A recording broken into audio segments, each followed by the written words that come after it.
All right, this is going to be the perfect contemplation right now. I've got my son and my niece next door. So hearing them screaming will have perfect crossover with this, right? Hexagram 37, family. And like all the other ones, you'll hear my contemplation at the end. 37, the family. The judgment. The perseverance of the woman furthers. The term family here refers both to the cosmic family and the human family. The cosmic family includes both its invisible aspects and its visible aspect called nature. Nature includes rocks, plants, animals, and humans, each of which has its own unique consciousness that contributes to the overall cosmic consciousness. The invisible aspect of the cosmic family includes the helpers, individualized aspects of consciousness that enable the cosmos to function as a harmonious whole. This hexagram is often given to tell a person that for whatever circumstance, he can call on the cosmic family for help. The cosmic family functions on the basis of the cosmic principles of harmony. This means that it comes fully and completely to the person who has modesty and sincerity. This modesty comes from his recognizing his correct place in the cosmic whole by neither seeing himself as special nor having a demanding and presumptuous attitude. It needs to be noted that help comes to anyone who asks for it, but when the person is not in the correct place within himself, help comes with fate attached, This happens, for example, when he believes the help comes from a clan god or from a cosmic clan, any entity that plays favorites, or if after receiving the help he dismisses its cosmic source by claiming it was good luck or his own doing, or he dismisses its gift nature by thinking he has deserved it because he is special. This hexagram also defines the function of the natural human family. This function contrasts with that defined by the collective ego, which employs the family to insert its false mental program or mindset into the psyche of the child.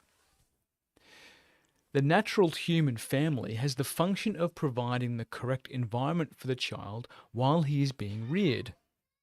In a larger sense, the natural family can refer to whoever it is in a child rearing environment, whether it be an orphanage or single parent household or adoptive parents, regardless of gender.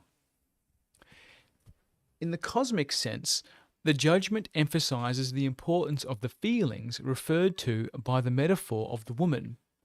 The woman is named because it is she who gives birth and whose feelings are energized by all the hormones, feeling helpers, that accompany the birth process when not numbed by drugs. The sage teaches that there are no character differences between the genders. The family, properly speaking, includes both mother and father as having the function of providing the feeling environment needed to bring up the child. This feeling environment acknowledges and respects each member's inclusion within the cosmic family. The natural function of the parents throughout their child's infancy is to care for him and to ask the cosmic family for help for all the needs of the family. Beyond infancy, the parent's function is to recognize the innate abilities of the child and give him space for these abilities to develop in a psychic atmosphere that shelters him from the pressures of the collective ego. Their function is to teach the child that they are not the source of love, help, and nourishment, but the vehicle through which these gifts flow to him from the cosmos. They also teach him that when they are not present or available, he can inwardly ask for any help, love, and nourishment he needs for himself. They also teach him that he is never cut off or abandoned by the cosmos. Their function, otherwise, is to let go more and more as the child learns to trust his own connection with the cosmos. For the parent, perseverance refers to being firm in the face of the collective ego's pressures. It also means that it is the parent's job to make the child aware that all guilt, fear, threat, and flattery come from the collective ego, with the purpose of making him feel inadequate on the one hand and special on the other. I'm going to read that again. For the parent, perseverance refers to being firm in the face of the collective ego's pressures. It also means that it is the parent's job to make the child aware that all guilt, fear, threat, and flattery come from the collective ego, with the purpose of making him feel inadequate on the one hand and special on the other.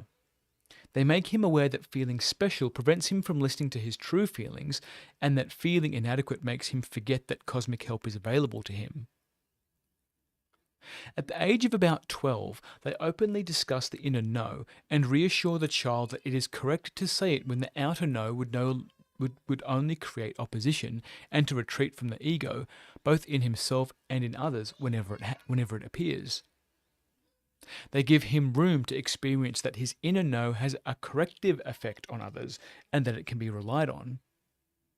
They make him aware that the sage exists in the presence of every person, including himself, and that whenever he is in trouble, he can ask the sage in his presence and the sage in the other's presence to come to their help.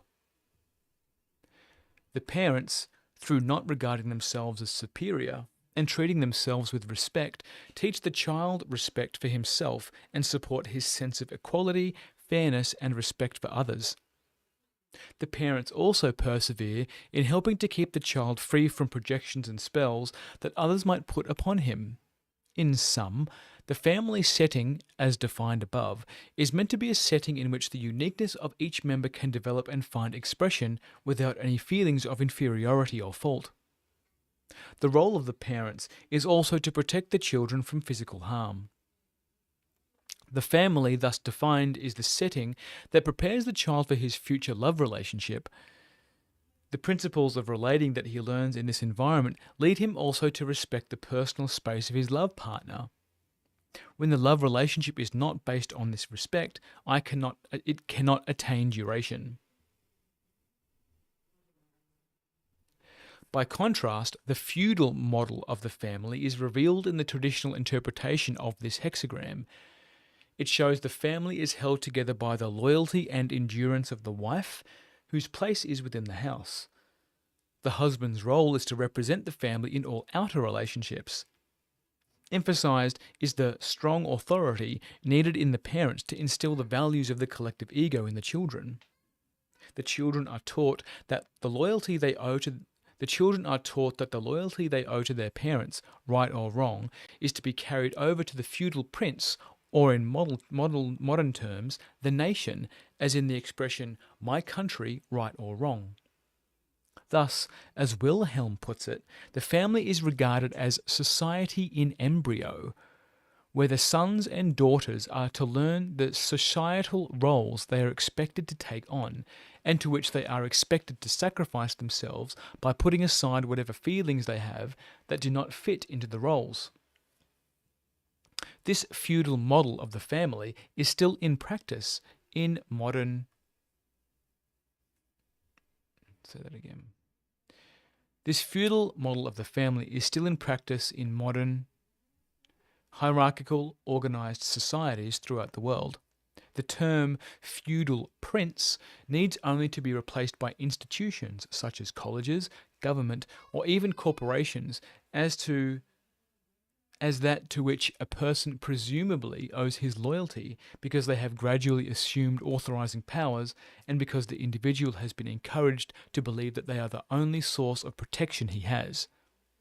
They have taken on the function of authorizing his existence, worth, and purpose. This feudal structuring of the family emphasizes role models and the observance of moral duties. It is primarily a program that represses feelings, thus prevents the development of the natural family order. The natural family order is not something that can be designed and superimposed. It simply emerges when all the ideas that are not in harmony with the cosmic function of the family are taken away, and when the inner no and retreat are employed in each instance in which the ego shows itself. An important part of conditioning within the feudal family is to prevent the children from questioning the fundamental premises and taboos on which the institutions of the collective ego are founded. To this end, the parents train the child to suppress his awareness of the contradictions between what is said and what he feels is true. Thus, he gradually learns to substitute the shoulds and oughts of the collective ego for his inner truth. The traditional part of the hexagram called the image, which was thought to have been inserted by Confucius, reads, "Thus, the superior man has substance in his words and duration in his way of life." This reference makes us aware that the family is also the environment in which the child learns language and indicates the crucial role of language in his conditioning. In the feudal model of the family, having substance in one's words clearly means having authority. If the authority is strong enough, then the societal roles assigned to each individual will be enforced. All hierarchical social orders must stress this need for authority over the individual in order to maintain their dominance. This belief is in sharp contrast to the cosmic meaning of having substance in one's words, which refers to calling things by their true names and not by names that obscure their natures and functions or even turn them to their opposites. Seed phrases that put spells on the child have to do with duties and obligations toward the authorizing powers over him. They are traditionally accompanied by the threat that he will become guilty if he fails to fulfill them. An example is the child's duty to love the parents. It is the child's nature to love those who care for him lovingly. Another spell is that the child owes his life to his parents. Because a child, once born, is a cosmic gift to the parents, the child does not owe his life to them. Another is related to the concept of obedience. Children should be seen and not heard.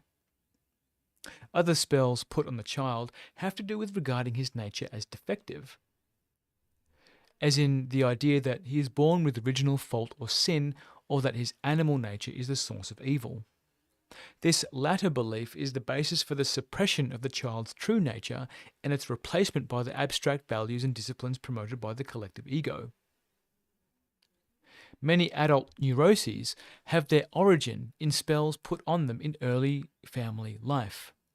Regardless of how long the spells have been there, they remain active in the psyche until such time as they are deprogrammed through consciously bringing them to mind and rejecting them in the way described in Appendix 1. Within the feudal mindset, it is the practice to blame those who have been the cause of one's misfortunes. In this case, however, there is no cause for blame, since the parents, too, have been brought up with the feudal mindset, therefore were unaware even of the possibility of any other way of relating.